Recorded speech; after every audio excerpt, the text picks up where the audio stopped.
Tá no ar o Ventre Nós, terceiro episódio do nosso programa. Comigo, Isabela Borges. Comigo, Ana Gabriela Nascimento.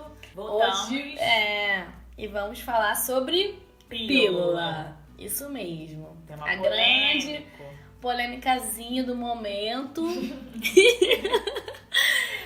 Falamos com uma pessoa muito especial, com uma ginecologista. A Ingrid Antunes, que conversou com a gente sobre vários aspectos da pílula. E como ela atua no nosso corpo. Daqui a pouco a entrevista vai entrar no ar. Mas antes a gente queria falar um pouco sobre a história da pílula, sobre sua origem e... Da onde vem isso, que a gente fez uma pesquisazinha aqui. Vamos divulgar. dar uma moral. Depois a gente bota as fontes todas que a gente consultou aí na descrição pra vocês também se inteirarem melhor. Mas, no grosso, é o seguinte... Lá nos anos 50, nos States, alguém inventou. Adivinha quem foi? Não foi um homem, não. Foi uma mulher. Chamada Margaret Sanger. Ela era enfermeira, educadora sexual. Ela tinha uma vivência com várias mulheres nessa questão de saúde da feminina. mulher. Feminina. E ela teve essa ideia de... Ela se ligou que dava pra criar uma parada... Que era melhor do que o que tinha na época. E aí ela se associa a... teve dificuldade de apoio, né, de investimento. E ela, infelizmente, brincadeira. Se associar a dois homens, dois cientistas. Um cientista e um ginecologista. Pra tentar ter um apoio aí pra seguir com as pesquisas. E aí eles tiveram um apoio financeiro, né? Só que teve um momento que deu ruim, porque nos Estados Unidos, nessa época, a contracepção era proibida pelo governo.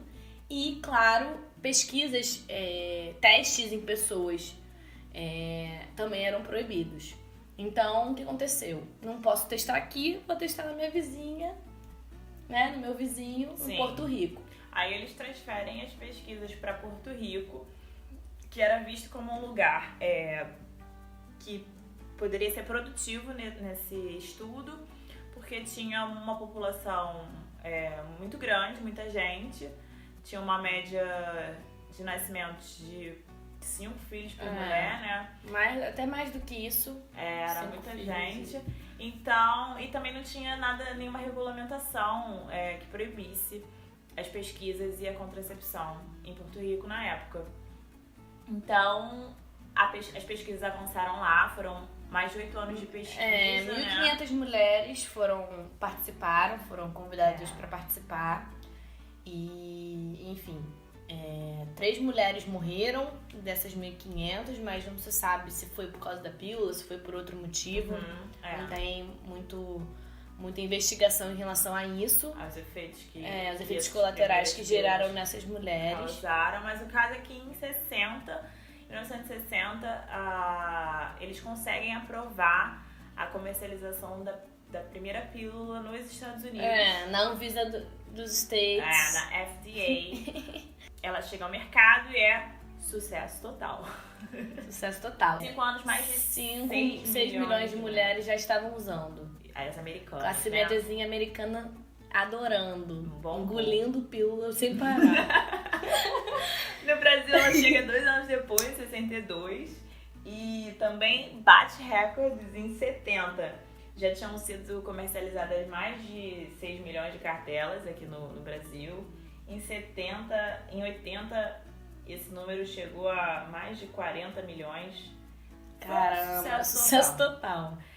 A verdade é que a pílula trouxe uma pá de avanço, né? Vamos combinar. Sim. Principalmente em relação nas relações de casamento mesmo, dentro do casamento. Ela é colocada como um dos principais agentes da revolução sexual, etc e tal. Mas o caso é que o surgimento da pílula acaba convergindo com um momento histórico de contracultura e de outras revoluções que pode... confundir. Existe gente que estudou isso e que diz que relativiza essa associação tão direta entre a pílula e a revolução sexual feminina, né? Sim. E porque que, na verdade, o maior impacto foi dentro do casamento, né? Nas uniões estáveis, porque pela primeira vez os casais puderam escolher o momento de ter filho, né? E essa associação direta entre sexo e filho deixou de existir. Então, foi um grande... É um marco. É uma mudança muito radical na vida das pessoas. Mas, dizer que as meninas solteiras que não... Foram curtir a beça. Foram pegar tranquilamente. Chegamos no México. Vamos no post. Chegando na clínica da família, da época aí. Me dá uma IAS. Anos 60, 61. Você acha que era assim? Claro que não. Claro que não, porque o machismo não acaba de um dia pro outro. E nem 10 anos, nem 20 anos, e nem acabou até hoje. Então, os próprios médicos não receitavam durante alguns anos. Eles eram até proibidos de receitar a pílula anticoncepcional para mulheres solteiras. Então, num consultório isso já era questionado. E mesmo depois, quando isso foi liberado, eles questionavam, isso era um constrangimento para elas. Então elas não usavam, elas não pediam, elas não deixavam claro. Eu até lembrei de uma cena daquela série Mad Men, que uma das personagens vai no médico, eu lembro, ela é solteira, não lembro o nome da personagem agora. Mas aí eu lembro que o médico super constrangiu ela, enfim. E ela era sexualmente ativa, mas era solteira. Então, nessa época, assim, não foi... Não foi esse estalo todo que parece. Não foi essa coisa, né? Vamos transar à vontade, tomando pílula. Mas, enfim. O que aconteceu? Esses efeitos colaterais que a gente hoje tá achando que tá revolucionando, falando sobre... puxando eles pra roda. Lá naquela época, já quando ela tava bombando, algumas mulheres estavam pesquisando e se tocando que não tá aí... O que tá acontecendo? Começaram a pesquisar e associar a pílula à depressão, derrame, câncer, vários problemas na saúde. Então, falando. É isso que o livro da Bárbara Sima, em 1969, já abordava. Essa ativista, escritora e jornalista, ela foi uma das que ficaram de frente nas audiências públicas que já rolavam desde os anos 70, nos Estados Unidos, envolviam políticos e tal, que foi um confronto da sociedade civil, a parte da sociedade civil, às indústrias farmacêuticas, sobre o que está compondo esse medicamento, o que vocês estão botando aí, vocês estão falando tudo pra gente que tem aí dentro, a gente está tomando isso adoidado, né, porque em 10 anos já tava milhões e milhões febre, e a gente não tá sabendo direito. Então, os anos 70 se caracterizam por uma época de pressão, questionamento, de pressão às indústrias farmacêuticas para explicarem melhor o que era aquele medicamento novo e que efeitos que ele podia causar, né, nas mulheres. Então já tinham mulheres questionando isso. E aí a gente pode pensar assim, então elas estão questionando desde aquela época e não deu nada, não teve nenhum resultado esse movimento? Calma que teve. Porque rolaram várias reuniões, enfim. Elas conseguiram pressionar os congressistas. Né? E teve algum resultado, sim, esse movimento nos próximos anos, né? Depois dos anos 70, já na década de 80, enfim. A indústria começou a repensar e reformular esses medicamentos. E aí vem fórmulas com baixa combinados, com baixa dosagem. Baixa dosagem hormonal diminuída, que a gente vai falar um pouco sobre isso também na entrevista. E elas vão causando menos efeitos e vão gerando menos problemas. É isso.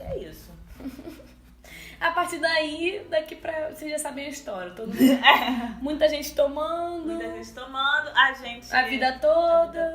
Ainda teve esse negócio dos benefícios dela pra outras coisas que não são relacionadas a... Exatamente.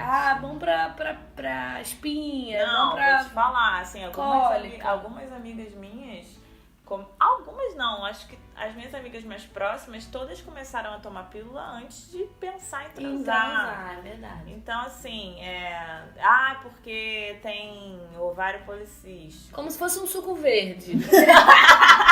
Detox. Um detox faz bem pra uma vitamina A, vitamina C. Tá com muita acne, tá com muita espinha, vamos ver o que a gente pode fazer pra melhorar isso. Muitas cólicas. Toma ali. Então, assim, revolução sexual, o que é revolução, afinal? Vamos questionar isso? Porque a pílula não se mostrou, não se pareceu com uma escolha na minha época de início de vida sexual, assim. Ela se mostrou como um caminho meio único, assim, meio... você não quer ter filho? Você tá dentro do perfil menina que não quer engravidar, transando com o namorado. Você é só tomar pílula. É a única saída pra você. É basicamente a única saída. E assim, isso acho que não mudou muito. E quando isso sai da boca de um médico, do seu ginecologista... da sua ginecologista. Ginecologista, de quem te acompanha. Que você confia, enfim, fica difícil rebater, né? Com certeza. E os relatos são quase que 100% de médicos que não dão alternativas à pílula. Então, acho assim, tudo é uma questão de escolha. Eu não me adaptei. Tem mulheres que se adaptaram e que estão de boa, estão bem tomando pílula. E eu acho que é isso, assim, é só uma questão de você ter uma consciência do que aquilo te causa, do efeito pode que causar, pode o risco, né? O risco que todo medicamento tem, mas que você possa escolher, assim, que você tenha essa margem de escolha. Também perceber que algumas coisas que a gente sente pode ter a ver com a pílula, né? Porque ficam coisas que ficam meio soltas, né? Por exemplo, comigo era assim, eu sentia algumas coisas que eu não sabia o que era. E hoje eu, com pesquisa e depois de ter parado, e hoje eu posso comparar, eu percebo que provavelmente era a pílula que me causava aquilo. Eu me sentia amuada, momentos do mês eu ficava triste, sem explicação. Sim. Libido prejudicado. A verdade era essa. Eu também, eu sentia essa mesma coisa. Assim, uma tristeza que batia, que não tinha causa definida. Muito triste, uma merda. Eu não gostava também de tomar remédio, assim. Eu nunca tomei remédio na minha vida continuamente. Então, aquilo de ter que todo dia um horário definido pra tomar um remédio era um saco. E quando esquecia. E quando esquecia chorou. várias horas.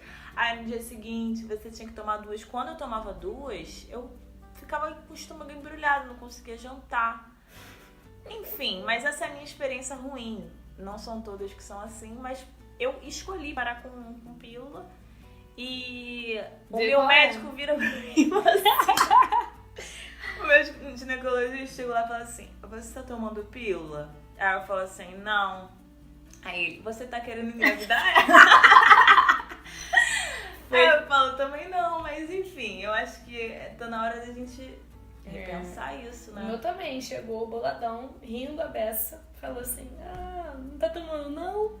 Eu fico com medo de você engravidar. Aí eu, meu Deus. Mas é isso, é peitar o médico, né, que parece aos nossos olhos uma loucura, né? Uma loucura, mas é isso. Mas não é loucura, gente. Tem um monte de médico também que tá aí mostrando que não é bem assim. Exatamente. Inclusive a Ingrid, que a gente conversou.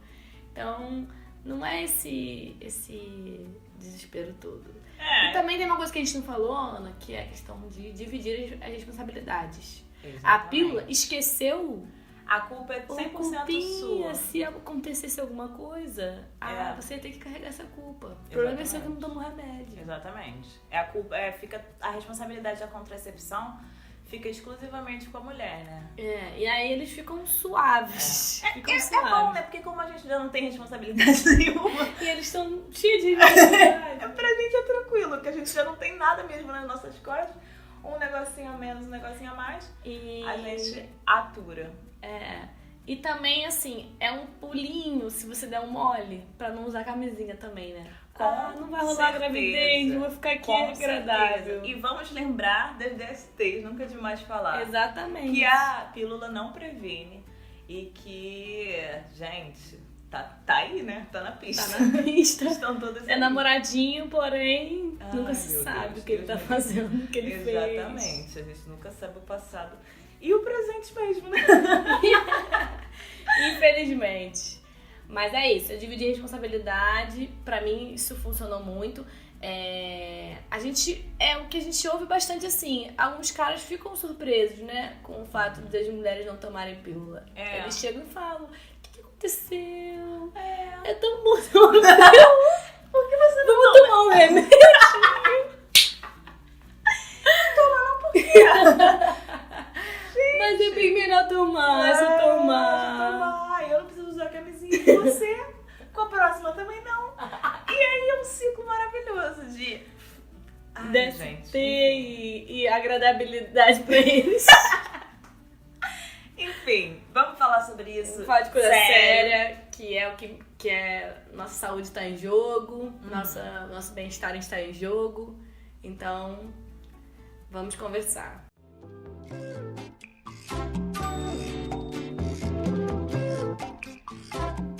E hoje a gente vai falar sobre a pílula anticoncepcional com a Ingrid Antunes da Silva, que é médica ginecologista formada pela FRJ, com residência pelo município do Rio e pós-graduanda no Instituto Fernandes Figueira. Ingrid, obrigada pela sua presença. Tudo bem. Eu que agradeço pela oportunidade, tudo bom? Tudo bem. Então, a gente vai começar tentando entender um pouquinho de como que a pílula age no nosso organismo. Como é que ela funciona? Bom, quando a gente fala de pílula, a gente tem que pensar em uma divisão básica dos dois principais tipos de pílula. Tem as pílulas apenas com derivados da progesterona, que a gente chama esses derivados de progestágenos, né? A gente não chama de progesterona porque não é a progesterona que é produzida fisiologicamente pela mulher. E tem um outro tipo de pílula que é composto por derivados estrogênicos e progestágenos. Então, estrógenos e progestágenos são a composição da pílula combinada. A maioria das pílulas tem o mesmo estrógeno, que seria o etinilstradiol, né? Com relação aos progestágenos é que existe uma grande variedade. E nas pílulas combinadas a gente tem também diferentes dosagens do etinilstradiol, que eu posso detalhar mais à frente porque que a gente usa essas diferentes dosagens.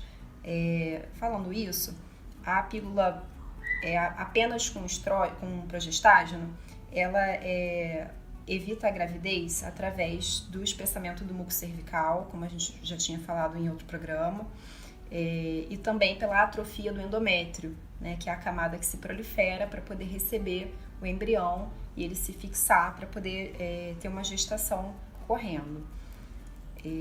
O que a gente tem de...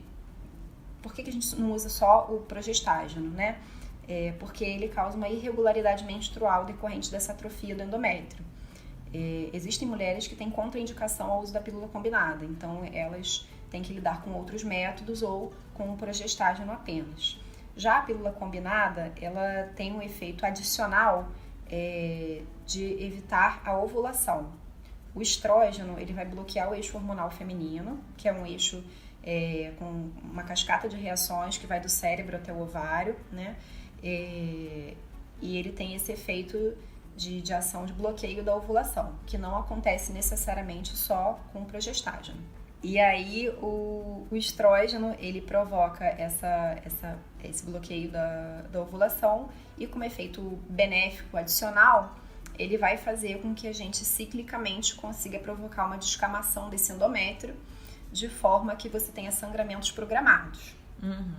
Então, só pra gente ver se a gente entendeu mesmo, a pílula de progestágeno apenas, ela atrofia o endométrio e espessa o muco. E é dessa forma que ela evita a gravidez. Isso mesmo. E a outra, combinada com estrógeno e o progestágeno, ela bloqueia a ovulação. É isso? Isso.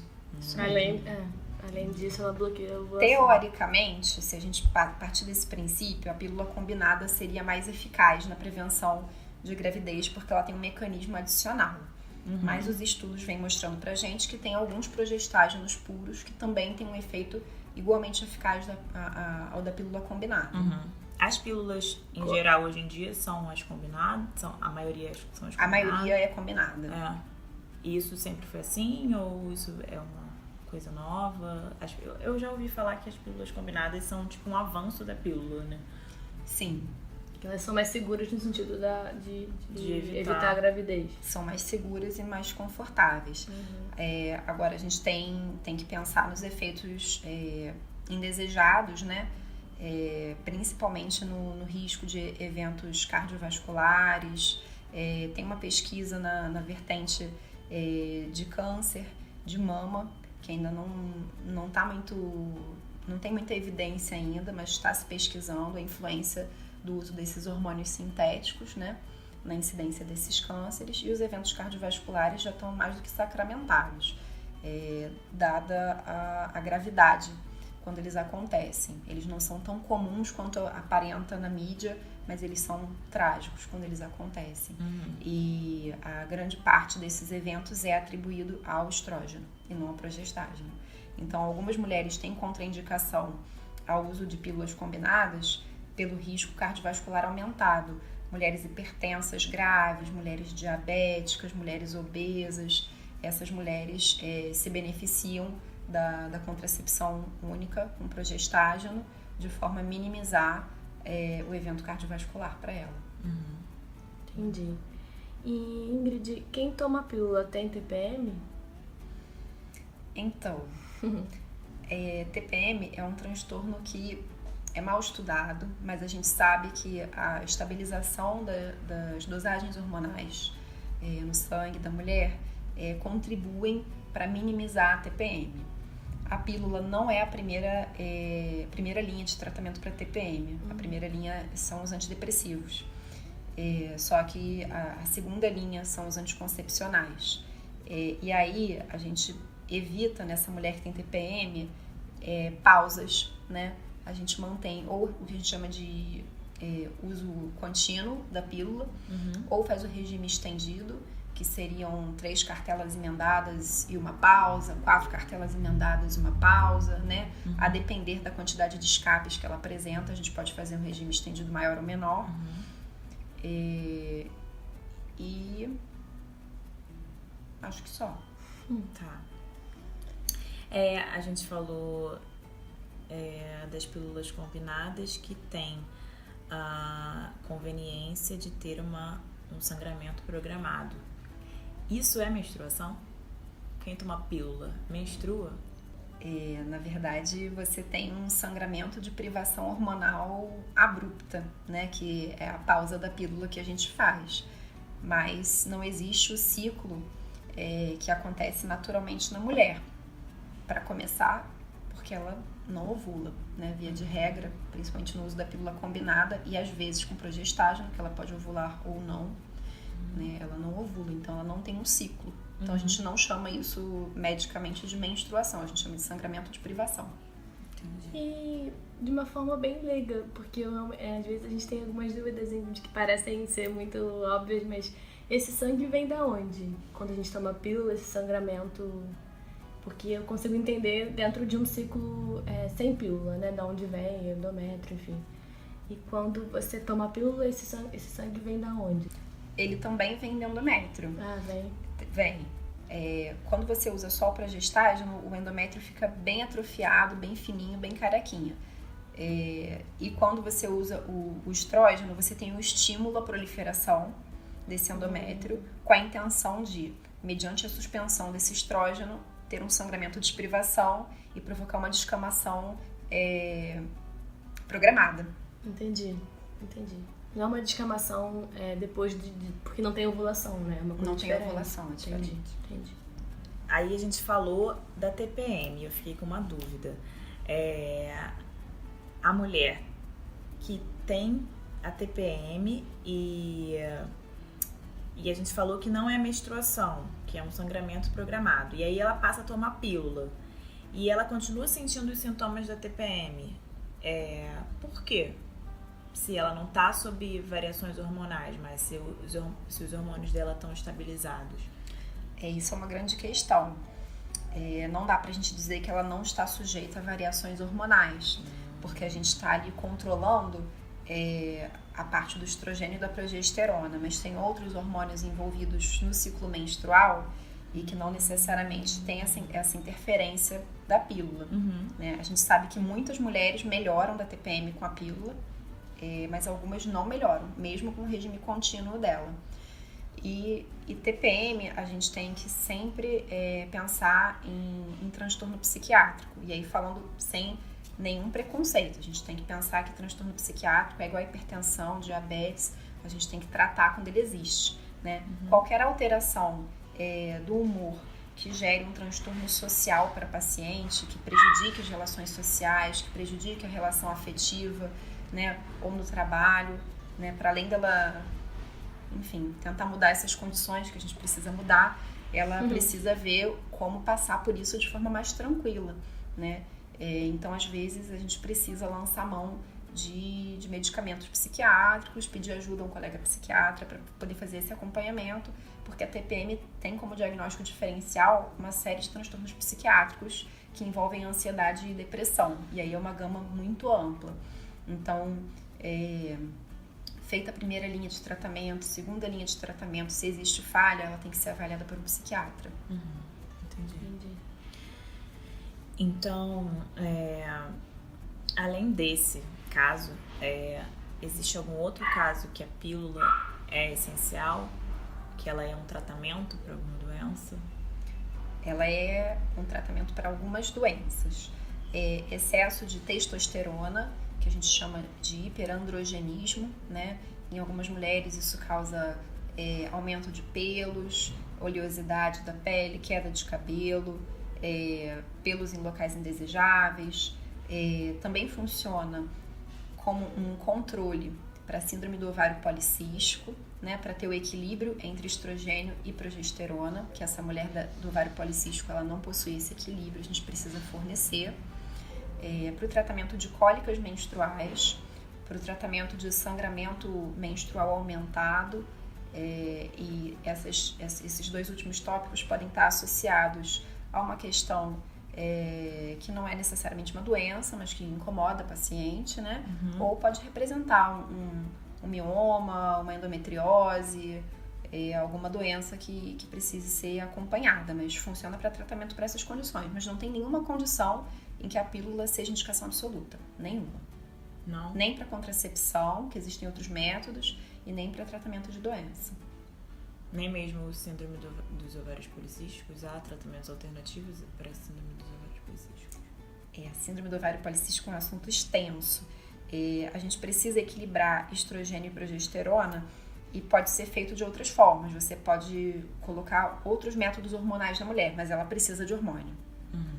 Ela poderia usar, por exemplo, um adesivo cutâneo, um implante subcutâneo, um DIU de Mirena em algumas mulheres, enfim, outros métodos hormonais, mas ela precisa de hormônio. Eu acho importante a gente falar isso, então, né, que em muitos casos a pílula é colocada como a única alternativa, né, para uma série de coisas, né, assim. A prescrição parece que faz parte já imediatamente depois da consulta, ela vem como um caminho a ser percorrido, né? Parece que todas as mulheres têm que tomar pílula em algum momento, né? Então... E aí eu acho que vou aproveitar e te perguntar, Ingrid, cada vez mais mulheres estão interrompendo o uso da pílula. Como é que você avalia esse movimento? Qual a sua visão como ginecologista? Eu vejo isso como parte de dois movimentos que se encontram. Um deles é o movimento crescente da mulher querer se entender e ter autonomia sobre o próprio corpo, né, que eu acho que ganha impulso com o movimento feminista e que repercute no cotidiano individual das mulheres, né? E delas saberem que tem alternativas, saberem dos riscos envolvidos e poderem decidir em cima disso. E uma outra questão que vem em paralelo, que eu acho que se soma para esse abandono da pílula, é um aumento do conhecimento sobre as coisas que fazem mal à nossa saúde. E aí não é que a pílula faça mal à saúde, mas ela é um medicamento, né? Ela é um material sintético, né? Semelhante aos hormônios, mas nunca será os hormônios que a gente produz. É alvo de constantes pesquisas e a gente nunca sabe o suficiente. A gente tem uma questão de conflito com relação a quem financia essas pesquisas das pílulas. Então ficam sempre uma porção de dúvidas, né? Assim como tem ficado a questão da alimentação, né? A gente vê mulheres e homens procurando alimentos livres de agrotóxicos, né? Os alimentos orgânicos, alimentos não processados. Eu tenho visto no dia a dia pessoas mais preocupadas com atividade física e não pela questão estética. Então eu acho que tem esse movimento da saúde mesmo, que eu acho que também se encontra nessa questão do parto vaginal, que está sendo mais valorizado agora, né? Nas mulheres do período pós-menopausa, que fazem opção às vezes por não fazer terapia de reposição hormonal. Então acho que tem esse movimento de empoderamento da mulher e também tem uma busca da população de forma geral por melhorar a sua saúde de forma mais natural. Ingrid, em relação à segurança da pílula, acho importante a gente falar da trombose. Qual é essa relação? Ela já é associada à pílula há um tempo, enfim, desde o início das primeiras pesquisas. Como... E a gente tem visto cada vez mais relatos de mulheres que associam isso ao uso contínuo da pílula, então a gente quer entender qual é a relação.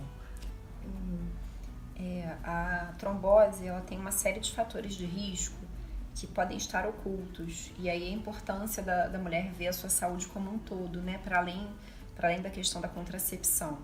Então, hipertensão, tabagismo, obesidade, aumento das gorduras no sangue, que seria a dislipidemia, né, algumas mutações genéticas que infelizmente não estão disponíveis com facilidade para as mulheres fazerem de acordo com o seu desejo, né? No SUS elas não estão disponíveis, a não ser que a mulher tenha tido um evento de trombose, e no particular os convênios não cobrem. Então a mulher fica um pouco à mercê dessa questão das mutações. O que é a trombose em si? A trombose é quando forma-se um coágulo, ou seja, o sangue, ele popularmente empedra nas veias, né, ou nas artérias, mas mais comumente nas veias, e pode enviar um coágulo para outros locais, né, através da circulação sanguínea. Então pode se formar um trombo na batata da perna, né, na panturrilha, que é o lugar mais comum, mas poderia se formar logo um trombo no cérebro e ter um evento isquêmico cerebral, né, um derrame. E poderia se formar um trombo na panturrilha e ser enviado pela circulação para o cérebro, para o pulmão, que são os principais locais que geram assim, a morbidade da trombose, né? Porque um coágulo na perna, normalmente a gente sobrevive a ele. Agora, um coágulo no pulmão, no cérebro, são questões mais delicadas. E aí, a pílula, eu anotei alguns números que a taxa de AVE, ou seja, de derrame, né, decorrente de isquemia em mulheres jovens e saudáveis é de 4,5 a cada 100 mil mulheres por ano, tá? Isso para pacientes até 35 anos. Com o uso do anticoncepcional, aumenta para 8,5 a cada 100 mil pacientes por ano. E aí tem um valor na epidemiologia que a gente chama de número necessário para tratar. Quantas mulheres eu precisaria submeter ao uso do anticoncepcional para obter uma trombose? Não que a gente deseje isso, mas só para vocês entenderem. Eu precisaria usar em 24 mil mulheres a pílula anticoncepcional para que a gente tivesse um AVE, né? Aqui, no caso, a gente está falando apenas de AVE. A gente não está falando de trombose da panturrilha, não está falando de outros eventos possíveis. Mas só para a gente ter uma estimativa de que não é tão comum quanto parece, né? E aí, a gente está vendo esse número atribuído exclusivamente à pílula. Só que, eventualmente, essas mulheres têm o uso da pílula e a obesidade, o uso da pílula e uma mutação genética, né? Então, tem essas questões. Assim, a trombose pode ter outros fatores, né? Não é tão frequente quanto parece, exclusivamente atribuível à pílula, mas é uma questão de escolha, porque é um risco que você escolhe ou não se submeter, né? Tem outras formas possíveis de se evitar uma gravidez. Então, por mais que seja pequena a sua chance e você deseja evitar, aquilo é importante nas suas considerações, tem outros métodos que a gente pode adotar. Entendi. A gente leu também uma pesquisa da Universidade de Copenhague, na Dinamarca, que associa o uso do anticoncepcional, da pílula, ao uso de antidepressivo, principalmente na adolescência. Então, eles testaram com algumas mulheres e viram que o primeiro uso de antidepressivo estava ligado, estava mais presente nas meninas que tomavam o anticoncepcional. Isso se explica, isso está escrito na bula, isso é um dos riscos que a gente se submete também quando toma pílula? Eu acho que é uma coisa que é pouco falada, né? Mas toda vez que você mexe com o hormônio sexual feminino, você mexe com o humor também. Basta a gente pensar que a mulher no período do climatério, ou seja, pré e pós-menopausa, ela tem alterações do humor, ela tem a labilidade humoral, né? Ora tá mais estressada, ora ela fica mais chorosa, tem uma tendência à depressão, né? E a gente tem que pensar na mulher que usa pílula como uma mulher quimicamente semelhante à mulher da menopausa, porque ela não tem ciclo. E ela tem uma dosagem hormonal para limitar esse ciclo extremamente baixa, né? Infrafisiológica, abaixo do normal.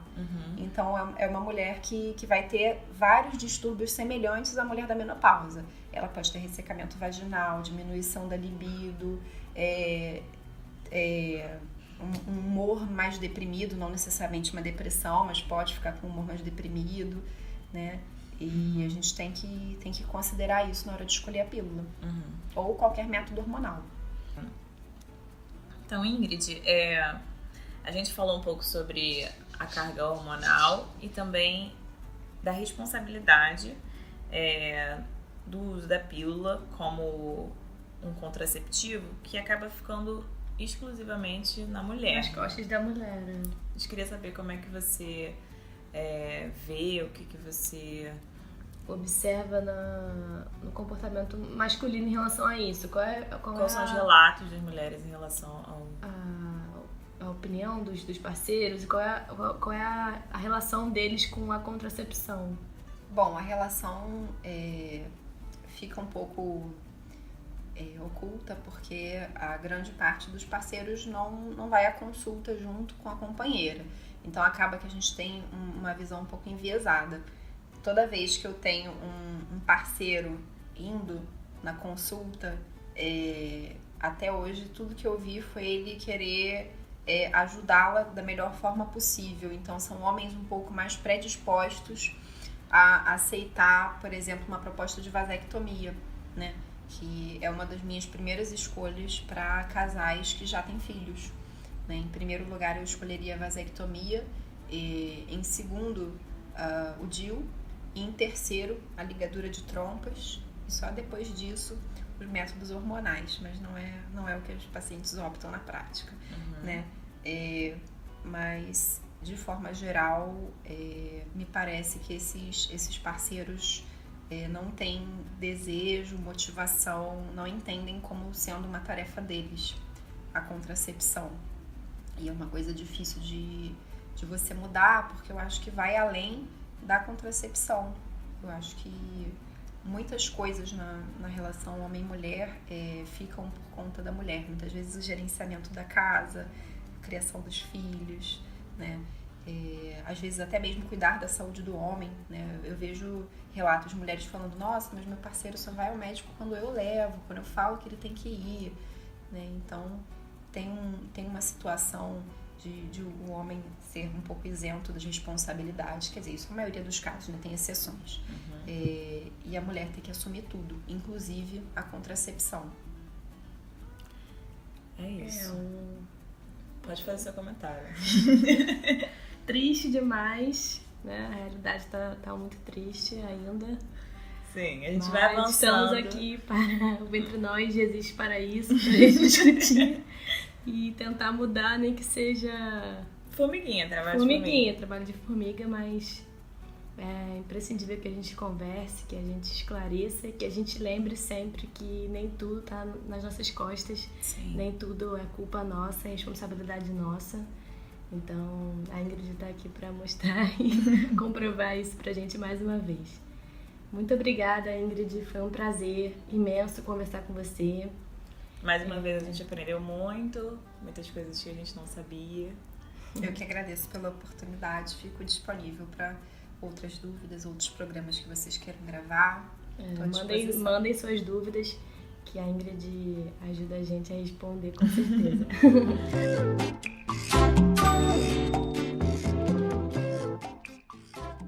E agora o Cá Entre Nós, um relato de uma mulher sobre o tema do dia.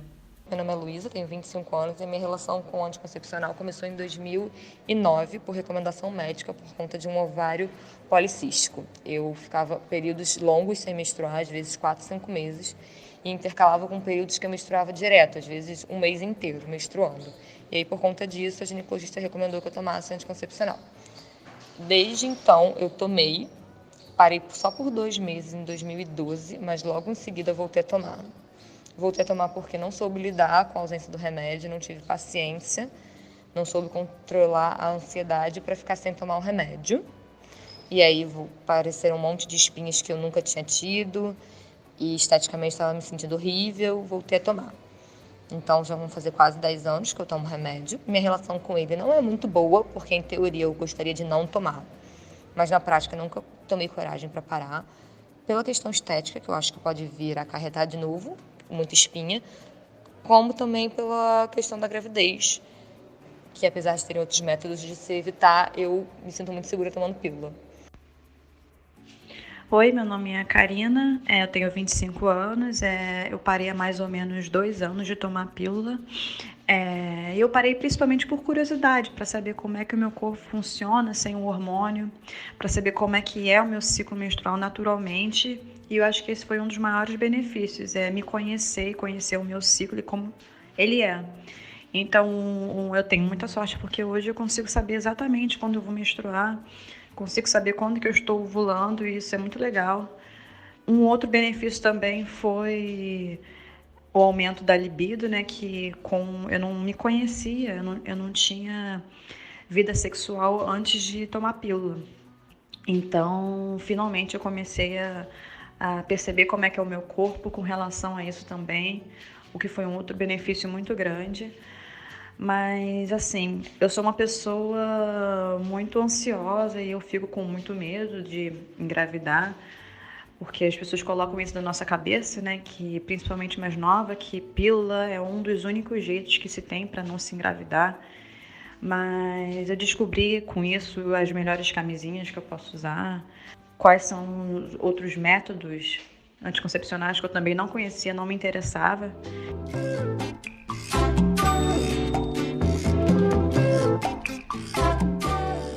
E é isso, chegamos ao final de mais um Entre Nós, episódio número 3. Compartilhem nosso episódio no grupo das meninas no Zap, Facebook, Instazinho. Pega e compartilha, fala, gente, escuta isso aqui, que vocês vão gostar. E avalia a gente também naquele negócio do iTunes, pra gente aparecer. SoundCloud. Compartilha os nossos posts no Facebook, a nossa página é Ventre Nós no Facebook, nosso e-mail é ventrenós@gmail.com. Manda sugestão, manda dúvida que a gente vai pesquisar, a gente corre atrás. E é isso. Novos programas estão vindo aí. Estamos, na medida do possível, né? Produzindo. Dando um gás. Dando um gás aí.